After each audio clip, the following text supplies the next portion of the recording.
I'm not here to declare victory on the economy. We have a lot more work to do. We have a plan, and it's turning things around.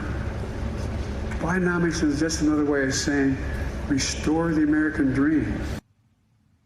That was President Biden earlier this week, taking his economic message to New Mexico, while also touting a clean energy and manufacturing boom in that Southwest state. With a spate of great economic news the last couple of months, low inflation, rising wages, record job creation, and diminished fears of recession, the White House has spent the summer embracing Bidenomics, a term Republicans once used to blast the president's economic policies. And yet, according to a new Reuters Ipsos poll, Americans aren't buying the president's positive message. 64% of Americans say the economy is worse off compared to 2020, and a majority of Americans say that the Biden administration is not doing enough when it comes to investing in the economy. Joining me now, White House Senior Advisor and Director of the Office of Public Engagement, Steve Benjamin. Mr. Benjamin, welcome to the Sunday Show. Thank you, Jonathan. I'm glad to be with you. Okay, let's talk about that poll. Why is there a disconnect? Sure. Well, I think, you think about the age we grew up in where usually at 6:30 in the evening, you get your news from 3 different people, maybe something from your shock jock in the morning or your newspaper or record. There's so much noise coming at people right now. So we're just focused on telling people the truth, the president, the vice president, the entire team, getting out across the country, showing them the proof is in the pudding. On Bidenomics, you're talking about 3.5% unemployment, near record lows, under 4% for 18 months in a row. That's the longest stretch in 50 years, Jonathan. 187,000 jobs added just last month, 13 million new jobs since the president's taken office. The infrastructure bills, and we got 40,000 projects going across the country, and obviously this amazing growth we've seen in American manufacturing because of the Inflation Reduction Act and the CHIPS bill. So that's a long way of saying that we've got to spend more time, just as we are, getting out there, telling people and showing people that the proof is in the pudding, the amazing transformative effect of these major pieces of legislation the president led on, that he's gotten bipartisan support and the Congress on most of the time, and even those who voted against the bills are definitely there for the groundbreakings, the ribbon cuttings, but we're just going to keep pushing. We're at a point right now where we've emerged from a recession into the greatest economic recovery of modern history, and we just have to keep spreading the message. All right, let's expand this to a couple other issues. After Ohio voters overwhelmingly rejected the Republican-backed effort to change that state's constitution, President Biden said in a statement, quote, "Democracy won." Why did he feel it was important to comment on a state matter?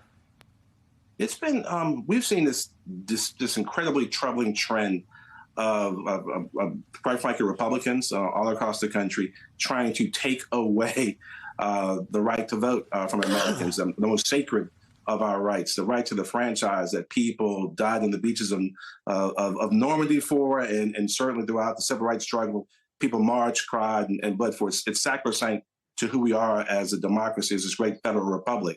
So every place that we see people attacking the right to vote, especially in something as critical as a woman's right to make her own health care decisions, as we've seen this attack on Roe v. Wade, it's important that we speak out. And the president and the vice president have been speaking out. The people of Ohio delivered a good, strong no, just as a successive number of voters in red states have done over the last couple of years. And we're going to continue to do, as the president has, fighting for the John Lewis Voting Act, fighting for the for reforms, and certainly thankful for DOJ, the work that they've been doing to protect voting rights. It's sacrosanct to who we are as a people. It speaks to our soul, the soul of this country, and we're not going to stop speaking on these important issues.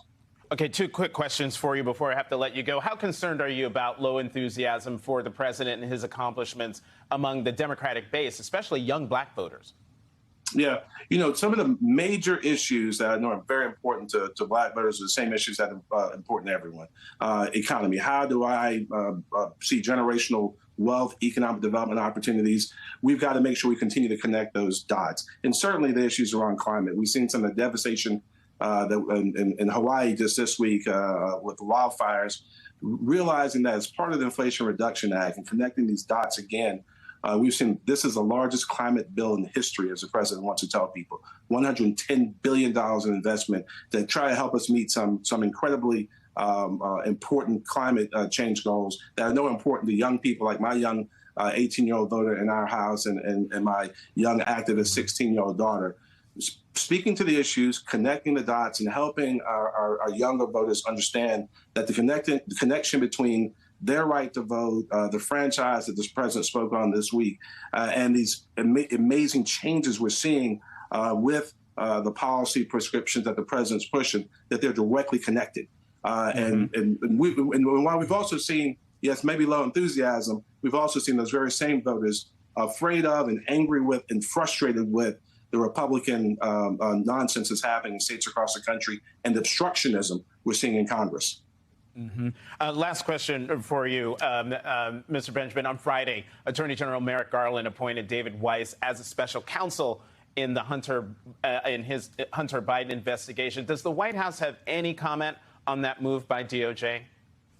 No, none whatsoever. You know, the president's been very clear since when he was running for office that he was going to make sure that there was no politicization of DOJ. The White House has not been involved in any of those matters, and that's been clear and consistent. I think any questions on this issue obviously should be referred to DOJ or to Hunter's personal attorney. Says this is a personal matter, and we stand by that. White House senior advisor Steve Benjamin, thank you very much for coming to the Sunday Show.